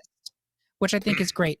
Can I say like both of these films should probably be Final Four films, and unfortunately we have them pitted against one another here. That. This is really an unfortunate pair. It is. And I agree. And I'm regretting putting Home Alone 2 in my bracket because this would have been a much higher seed or whatever. You're not going down a seed, but whatever we did here, it would have been much higher on the list had I put Home Alone 1 on the bracket. So I could only have myself to blame here. It's okay. So I think, Joelle, we are 3-1 for National Lampoon.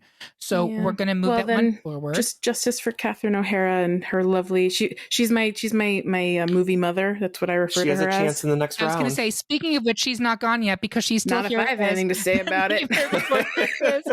Versus Pieces of April. I believe right now it is 3-1 in favor of Nightmare. Oh, I'm going to lose every round here. Yeah, I think. I was about to say, Joelle, I need you to prepare yourself because things are not looking great for Am you. I the Curtis of this round? This one? You might be, or the Amma, depending on how you want to play Amma. this. I'm either Curtis or Amma, depending. Amy also. Yes. Or Amy. Yes, you are. I feel for all three of them right now. So, Joelle, do you want to make a last-ditch pitch for April, or at this point, is anyone swayable?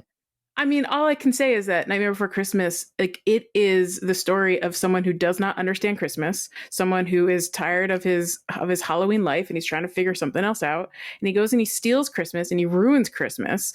And then at the end of it, he like figures out how to like quickly save Christmas and like lets Santa Claus go.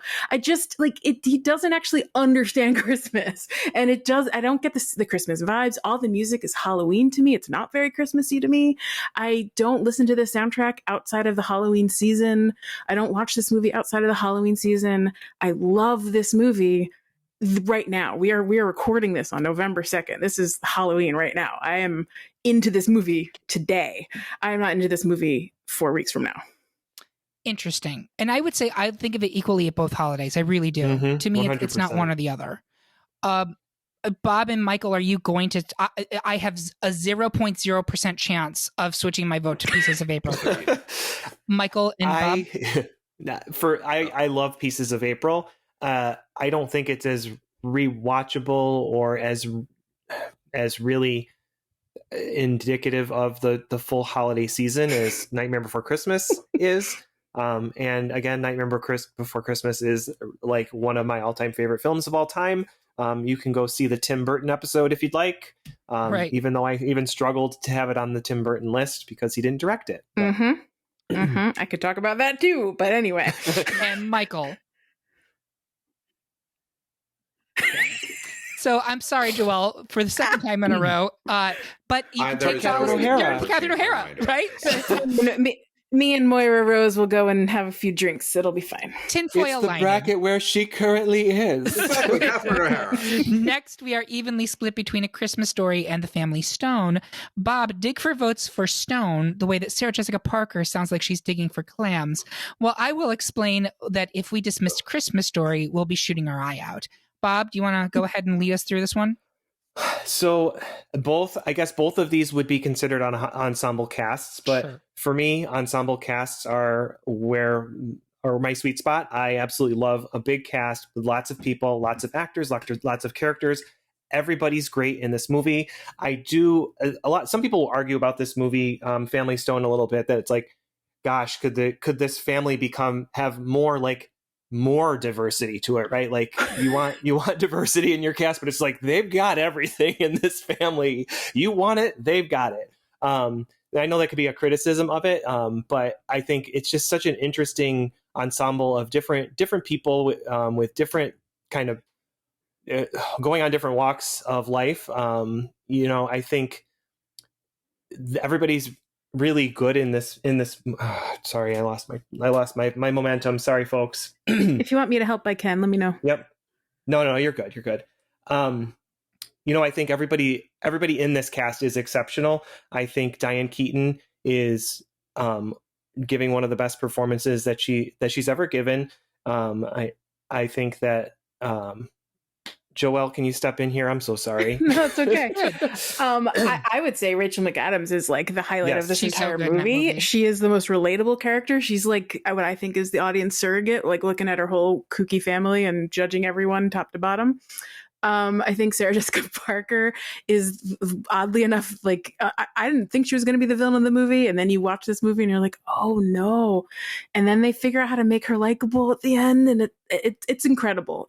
I think this movie is a fun watch beginning to end multiple times in a row, which is unexpected for a movie of this type. I also think the rom-com aspects of this movie are superfluous to the family aspects of this movie, which is what makes it a proper holiday movie, because I don't think you need it to be a rom-com to be a holiday, or I don't think it needs to I don't think it needs to be a rom-com, as much as it needs to be a family movie for it to be a Holly movie, I think is what I'm trying to say. Has Claire Danes ever looked so pretty? Oh my God, Claire Danes is incredible. She just waltzes into this movie, and you're like, okay, can she just run the show from now on? She just steals the show, and Dermot Mulroney does not know what to do with himself, and it's great. I don't know. Everyone in this movie is fantastic, and I wanted to punch Sarah Jessica Parker, which is great because who doesn't at some point in their life? Never. Oh, Oh, come on. You've never watched every episode of Sex and the City and at some point wanted to punch Sarah Jessica Parker? This might be the only point that Joelle and I agree on about this movie. Oh. Like I get it. I get Carrie. I get her, and I understand. Like I'm a bad homosexual. I've never watched, but that is neither here nor there because we're not talking about that. Yeah, that's not relevant, I guess. But anyway, the point is, this weird NPR family, incredibly liberal, can't handle this lady coming out of conservative. I don't know, other side of Connecticut, I guess. Connecticut, drink. Yep, I'm just going to drop Connecticut left and right around here. I don't know. This movie is just delightful and fantastic, and I could watch it over and over again, and it doesn't make me angry the way A Christmas Story does. So here we are. It's interesting because I find, and don't get me wrong, The Family Stone is a comedy. It does make me laugh. But what I think is so special about this movie, I was bawling when I watched this movie in the theater. I was actually like heaving sobs with the Diane remember that Keaton the storyline. first time. You don't cry after the first time. No. Did we see it together? No, I saw it when I was in Virginia. So it definitely was on, and that was part of why I was crying. I could not get home for the holidays because work would not let me off. And it was a very difficult time for my family. And I'm sitting there watching this in the theater, just sobbing openly. It was very embarrassing, but welcome to my life. So I think it's a great movie. I love this movie, but I'm putting it up against A Christmas Story. And I understand the concerns that you all have for Christmas Story. And I think I don't need to tell you your opinions are valid, right? Thank you, Eric, for validating my opinions. But I think that there is a lot of incredibly memorable moments that are embedded in Christmas Story, like it or not. And Family Stone has very few of those. It is overall a really well-told tale that's both funny and very emotional. But Christmas Story is scene after scene after scene that are, take a drink, iconic. Michael, did you want to say anything else?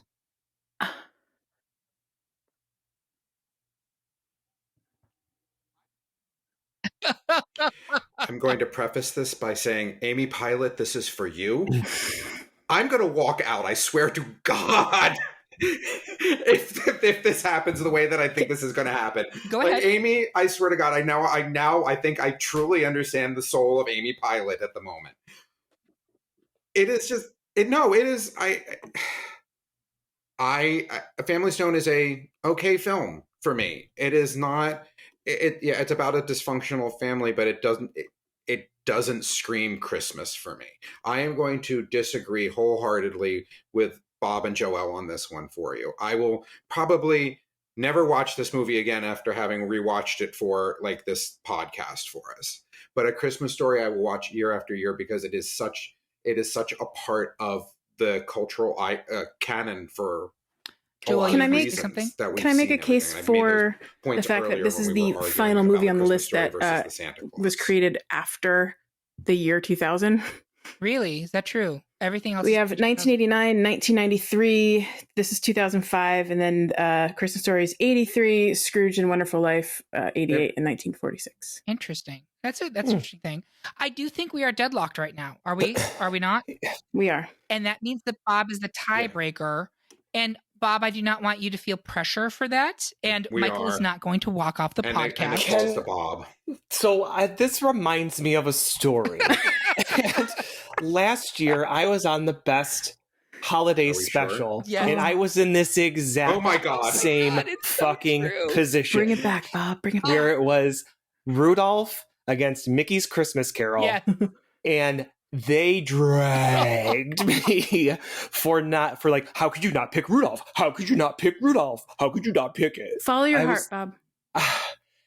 And that's exactly, I think, what I might too. Like you have my support. I'm not emotionally I'm not emotionally moved. Hey, Joelle, don't in any way by Joelle, a Christmas don't story, get too far ahead of yourself. I see what you did to the bracket. Both of these movies, I guess, are. I won't say that. The Family Stone for me is a really wonderful movie with a great cast and a great performance, is a great story, and it makes me feel something in the end. Again, the vignettes of A Christmas Story, they don't have any impact on me whatsoever, and I get the iconic moments piece. I'm not trying to debate the best iconic moments movie. We also have other movies left on this list that have plenty of iconic moments. Correct. You are correct. We're moving. But it's Christmas, and you know what I want for Christmas? The Family Stone in the final Family four. Stone is not one of them. Here's the thing. When I'm looking at the future of this bracket, I don't think it ultimately matters, is my guess. It doesn't. But regardless, if you feel hot about that, that's okay. This is the holidays, and we're allowed to be angry at each other. I mean, here's the thing. If I had my way, the Family Stone wouldn't even have been the one on this list to fit this bill. There were 7 other movies that were better than the Family Stone. I'll tell you, I was honestly surprised it added it because I saw other people were adding it, and I wanted to make sure a movie like this ended up on the list.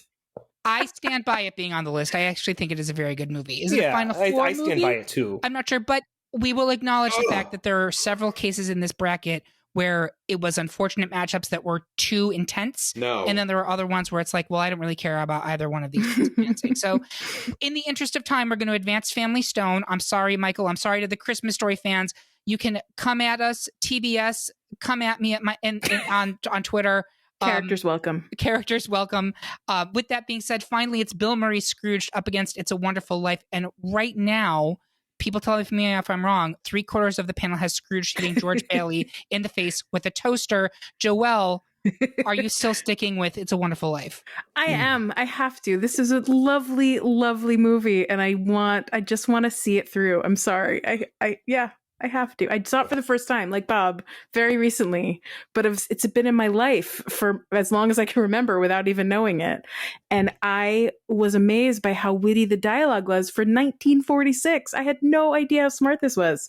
Frank Capra is better than I realized. I guess he's the director. These 3 people that wrote it, including Frank Capra, are better than I realized. So I think this one's going to come down to also people in the audience listening to this and saying, WTF, how is It's a Wonderful Life being beaten out for Final Four? But I'm going to go with Bob here. I have to go with my heart and my gut. And I'm talking about personally, which film I will watch over and over and over again. I'm going to go with Scrooged. All day, all night. It's a Wonderful Life is a wonderful film, and I'm glad it made Elite 8. But yes, it is one of the classic, iconic Christmas films. But I'm not sure for audiences under the age of 40, it is as important as it was for people over the age of 40. And I think, yes, it's kind of been used over and over and over again in other properties. It's referenced in movies on this list. But I don't see why that should be necessarily why it continues to the Final Four. Michael, where are you?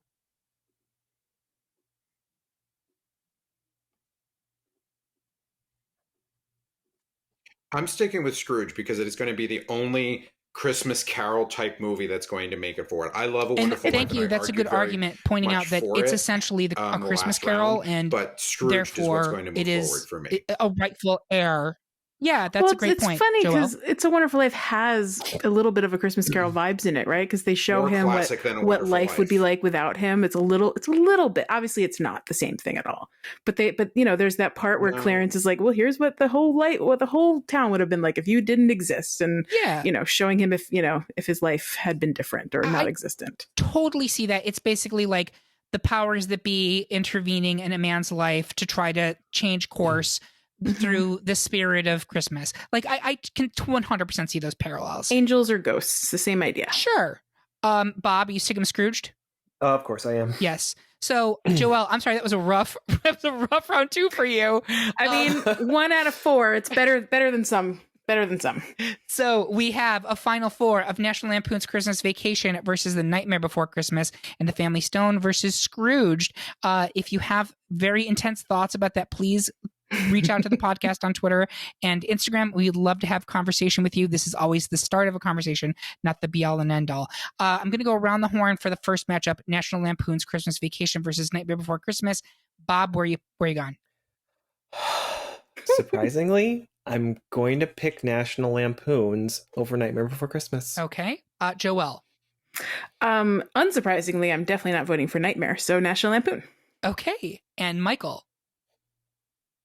Wow, we had unanimous decision. Look at us. We're growing like a family. We're coming together. National Lampoon. It's the Christmas miracle, ladies and gentlemen. Okay, so it's a unanimous National Lampoon that advances to the final two. And I'm sure this is going to be an interesting one, too. Family Stone versus Scrooge. We're going to go reverse order. Michael, I can't imagine what you're going to pick here.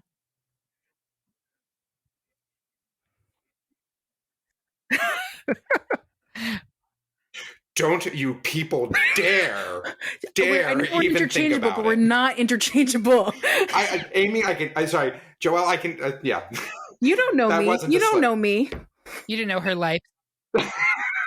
I can feel your thoughts all the way over here. Believe it or not, I just wanted to see A Christmas Story go, and I wanted to see a rom-com / family drama make it somewhere to the top. But I'm going with Scrooge too, because it is much more a holiday movie. I agree. Amazing. Bob? Bob Goulet's old-fashioned Cajun Christmas. I'm picking Scrooge. Amazing. Unreal. Okay, so after all of that Sturm und Drang in round 2, we have unanimous decisions in round 3. It's SNL versus SNL over here. Oh. This is a wild ride. Okay, final 2, National Lampoon versus Scrooge. I have to say, personally, on a meta perspective, these are the 2 movies I have to watch every year. Every single year. You rigged this whole damn thing, Eric. I knew it. You do it every time. I don't do it every time, but I might have done it this time. Yes. And I will say, ask Bob, ask people who've known me for many years. I quote both of these movies constantly, whether it's Christmas or not. They are both highly quotable films. They are both fantastic in production value, in casting, in writing. I think in pacing. Joelle might disagree, but I'm going to go around the horn, and this time we're going to start with Joelle. Which one wins? Well, this one's tough because Brian Doyle Murray is in both of these, and one of these he's in it more than the other. And because I'm a big fan of Brian Doyle Murray, listen to my other podcast if you want to know why. I'm going to have to go with National Lampoon's Christmas Vacation. Interesting. All right. I'm going to have Michael go second.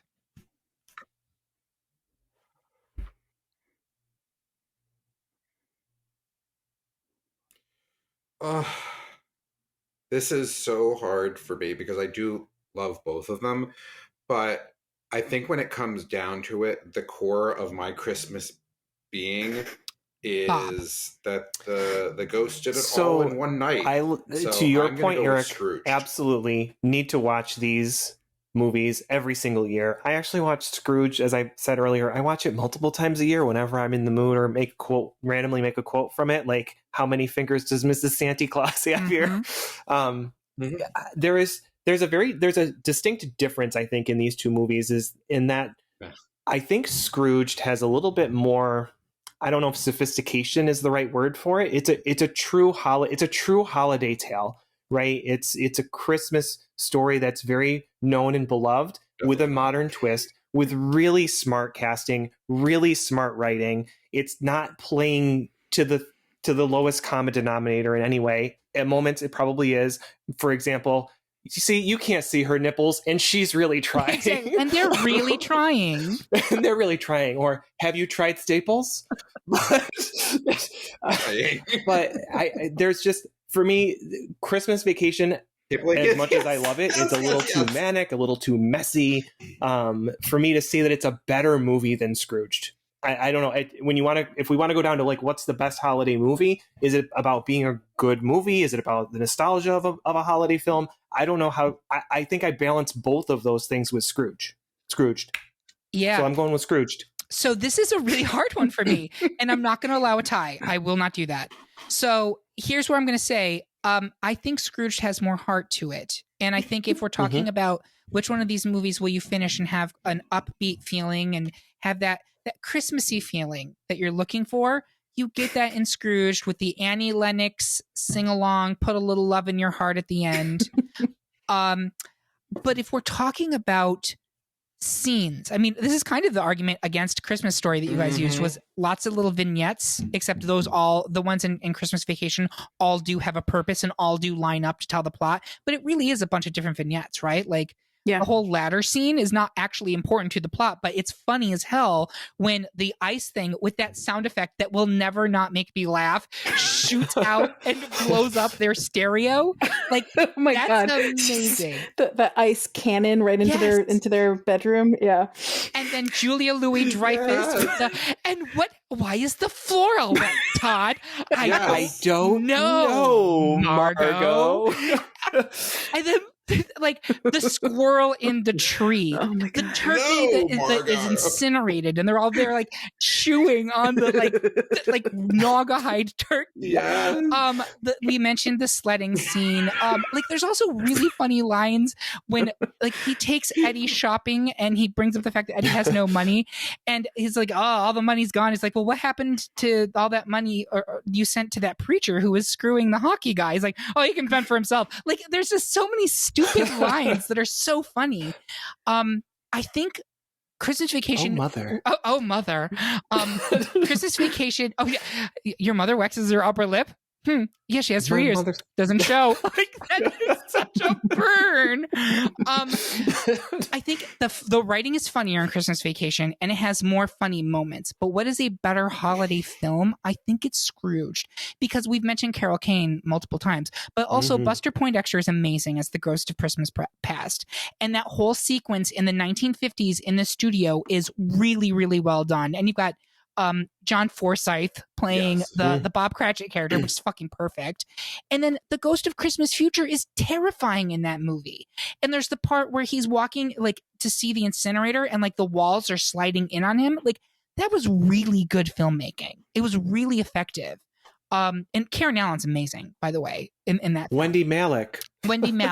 Briefly. There's so many, like, Mary Lou Retton as Tiny Tim. Exactly. The Solid Gold dancers doing everyone's favorite old fart. Reading a book. Like, the Pope buzzing the entire Zulu nation. Like, it's also really ridiculous, but in the best possible ways. So that's where I'm coming down on this. I think you will argue, and I will agree with you, that National Lampoon's is funnier and has more iconic scenes, but I think Scrooged on the whole is a better holiday movie, and that's why I'm going with Scrooged. I think if I can just add, because I haven't talked about Scrooge at all, and like I said, I hadn't watched it until recently. It is a brilliant movie, right? Like, it's meta more than I actually expected it to be. Like, the way it references itself within itself, with the movie within the movie, and like all of the different cameos that they have, including the ones I don't understand, but I recognize that they are still cameos. I think there's something for everyone. So, you know, while not all of those things are for me, it sounds like there's something for everyone on this panel. The Ghost of Christmas Future scared the crap out of me, but it sounds like that's what some people like about Christmas. You want horror in your Christmas, great. I want Carol Kane in everything, so that was for me. That she was exactly for me. Yes. And I want Mary Lou Retton in everything too, so she was also for me. Those two parts of the movie were for me, and that was probably it, and that's okay. Also, Mama Fratelli is in this, and Brian Doyle Murray 4-second cameo was for me as well. Correct. That was Little House on the Prairie. Was it the homecoming episode? Yes, it was the homecoming episode. All right. So I think right now it's 3 for Scrooged, 1 to National Lampoon. Am I correct? Yeah, but that's okay. So I can live with it. I don't think we're going to get to consensus, but I do think that we have a winner. So there you have it, folks. Our pick for the best holiday film of all time is Scrooged. Do you agree with our choice? Do you think this was a silly waste of resources? Let us know your pick by leaving a comment on this episode at greatpopculturedebate.com, or yell at us on Instagram, Twitter, Facebook, or YouTube. While you're there, make sure that you like and subscribe for more Great Pop Culture Debate content. I want to say thank you to my panelists. You are always welcome at the Rezsnyak Family Christmas, although I would not wish that on my worst enemy. And thank you for listening. Until next time, remember, everyone is entitled to their wrong opinions, and we hope you have a wonderful holiday season. We worked really hard, Eric. So do washing machines.